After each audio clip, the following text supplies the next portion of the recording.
Le rendez-vous politique de Télémiroir avec ce soir Patrice Pratt. Il est maire de Laudun-l'Ardoise, conseiller général de Roquemaure, vice-président du conseil général du Gard. Et ce qui nous préoccupe aujourd'hui, c'est qu'il est également tête de liste pour le département du Gard de la liste du Parti socialiste. Une liste qui s'appelle désormais, on a découvert ça ce week-end, Retrouvons nos valeurs avec Hélène Mandroux.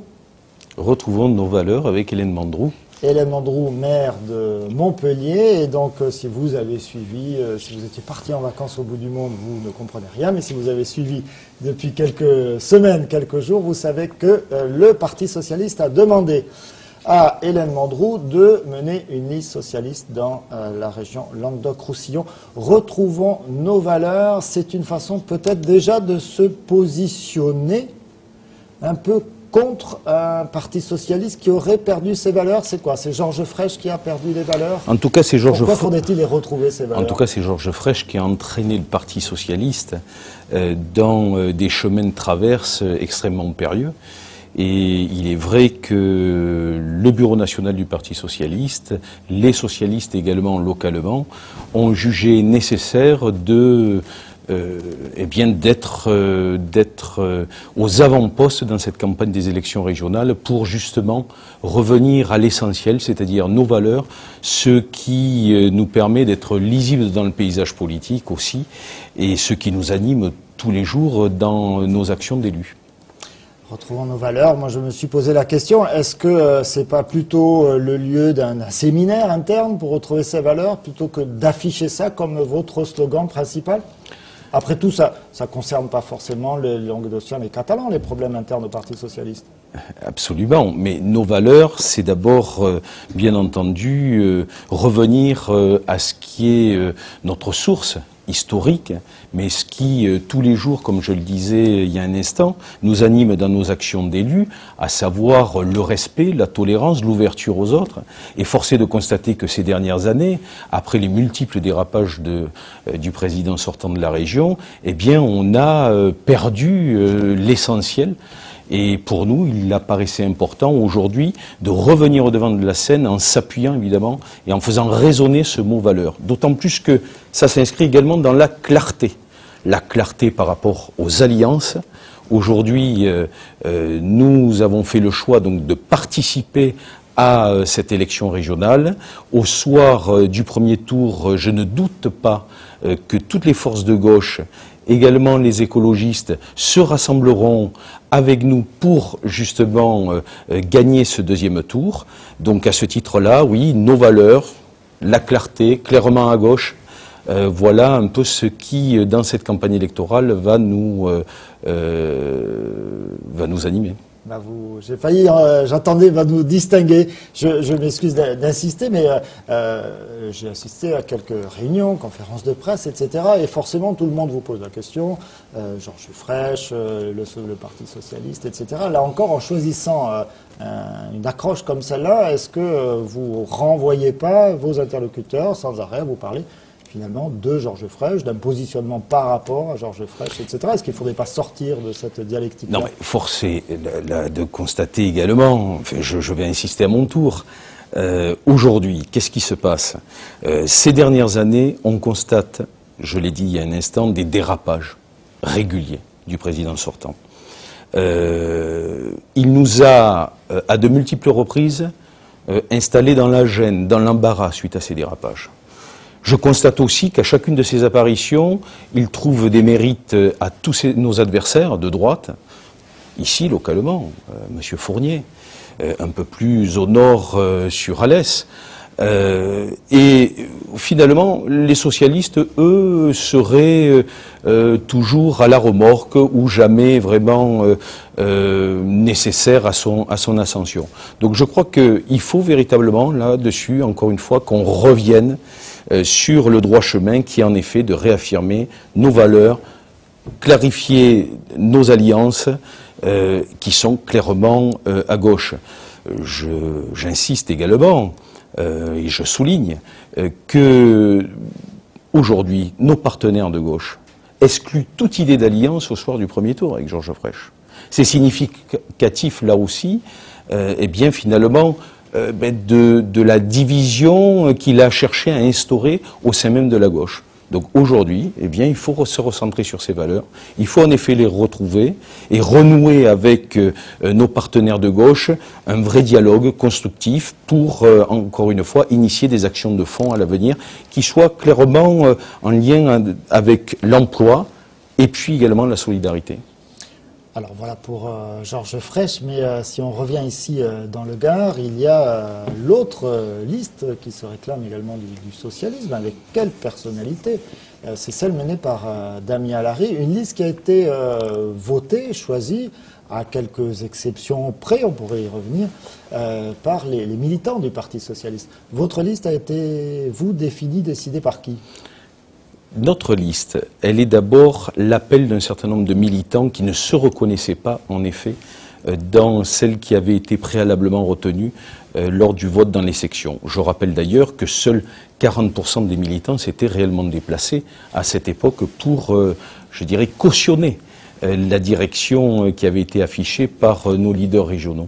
Avec une majorité quand même, certes. Oui, mais enfin, c'était seulement 40% des militants inscrits au Parti socialiste qui étaient... Aucun élu de France n'est majoritaire, puisque c'était seulement 40%... Les abstentionnistes... C'était seulement 40% des militants inscrits au Parti socialiste qui se sont déplacés.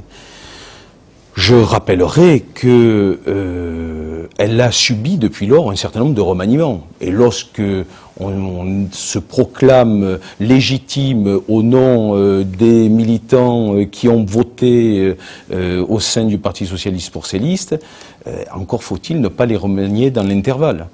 Et je crois que de ce point de vue-là, il n'y a pas grande leçon à recevoir. En revanche, il est évident que les dérapages successifs de Georges Frêche dans la période récente, eh bien, nous ont obligés à réagir, et c'est la raison pour laquelle, en effet, Hélène Mandroux, mais aussi l'appel d'un certain nombre de militants de ce département, que l'on retrouvera d'ailleurs dans la liste, ont choisi de s'impliquer, de s'investir dans cette campagne. Et c'est bien volontiers que je m'inscris dans cette démarche, parce qu'en effet, il y avait un besoin sincère de renouveau. Alors, pour être précis, ce n'est pas forcément ma question, quand vous pouvez y réagir. Vous étiez dans la liste aux côtés de Damien Larry en 18e, 20e place, quelque chose comme ça, hein, ce qu'on appelle les places a priori non éligibles, sauf raz-de-marée absolu, électoral, peu probable.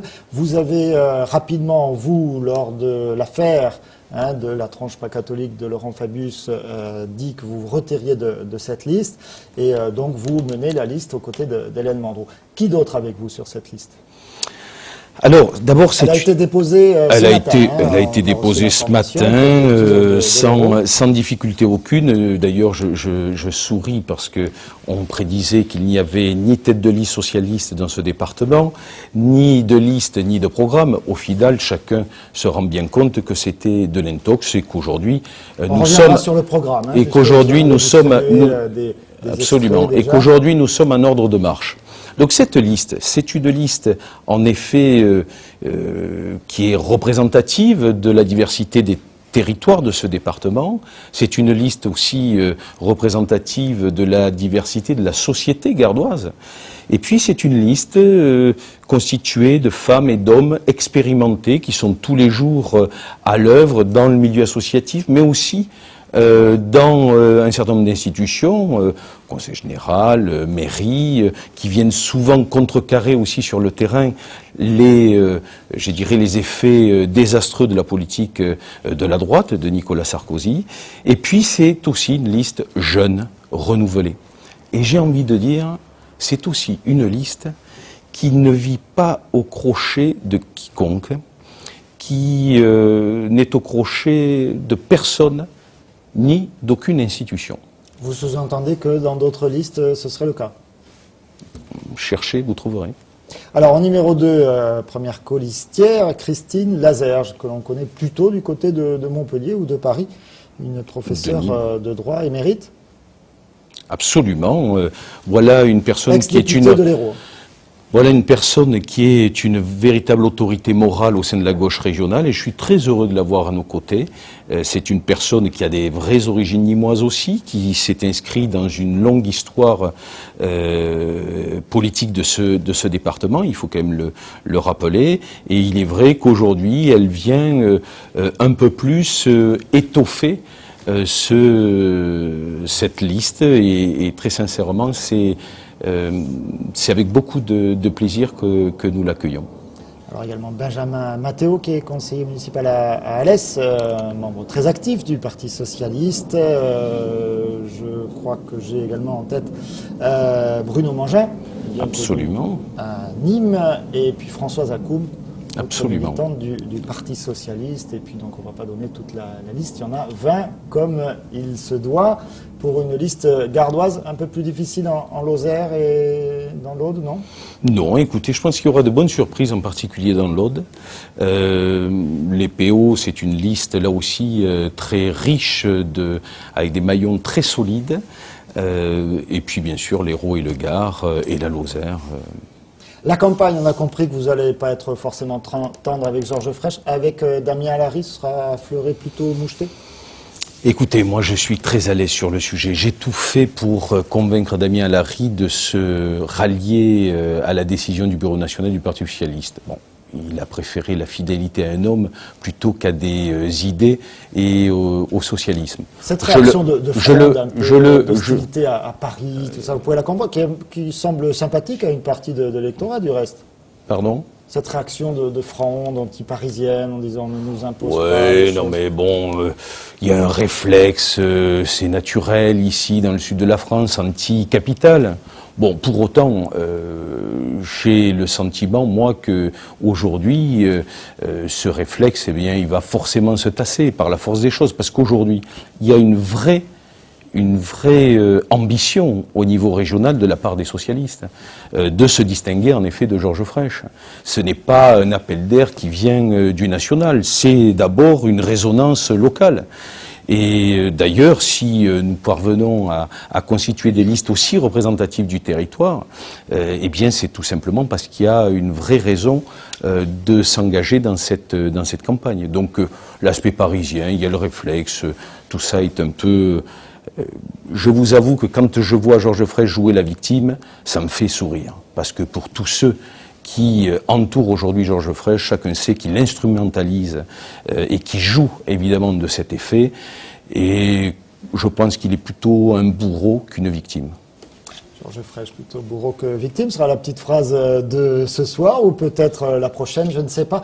Retrouvons nos valeurs avec Hélène Mandroux. Alors moi j'ai parcouru ce programme, j'imagine, sur une petite synthèse. Alors vous voulez faire du Languedoc-Roussillon la Californie française, ça c'est en page 2, puis la Toscane française en page 3. Alors je n'ai pas trouvé si on était le Tyrol français en page 4. Pourquoi on ne serait pas tout simplement le Languedoc-Roussillon français? Non mais l'idée, évidemment, on joue sur les métaphores, mais... moi, je vais vous dire, ce que je souhaite dans cette campagne des élections régionales, et en particulier pour ce département du Gard, que j'affectionne tout particulièrement, de par mes engagements et mon enracinement, vous l'imaginez, c'est d'apporter une valeur ajoutée.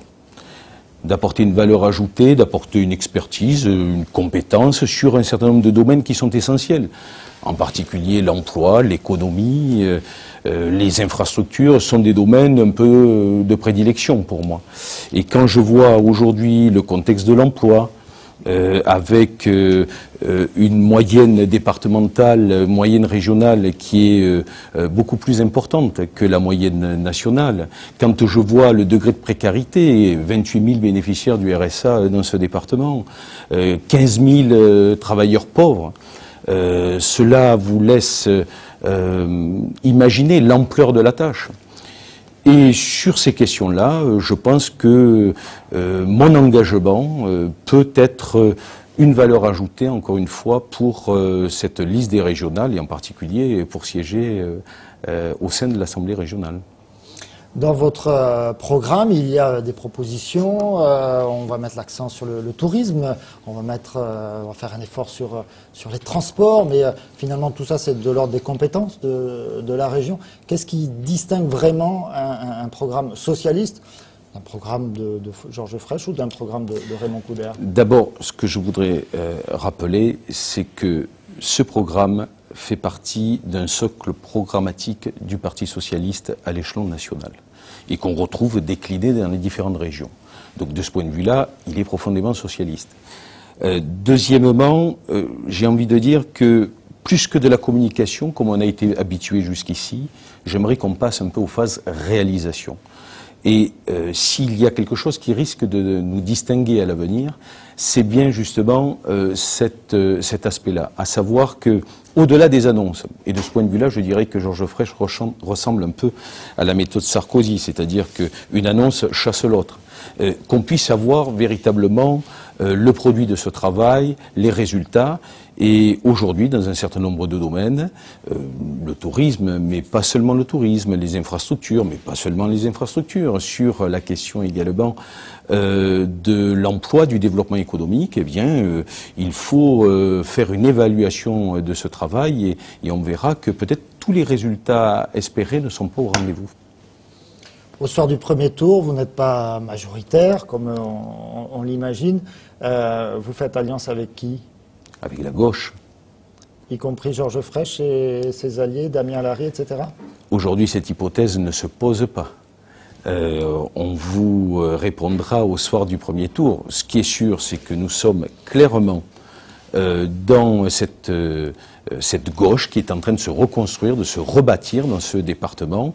Et d'ores et déjà, nous avons un certain nombre de contacts et d'engagements avec nos amis du Front de gauche, mais également les écologistes, pour nous préparer à la bataille pour le deuxième tour. Patrice Pratt, merci d'avoir été notre invité ce soir. Merci à vous tous de nous avoir suivis. Très bonne soirée sur Télémiroir. Je ne sais pas qui sera le prochain invité de ce rendez-vous politique, mais rassurez-vous, on en aura un. Merci encore, à très très bientôt sur Télémiroir.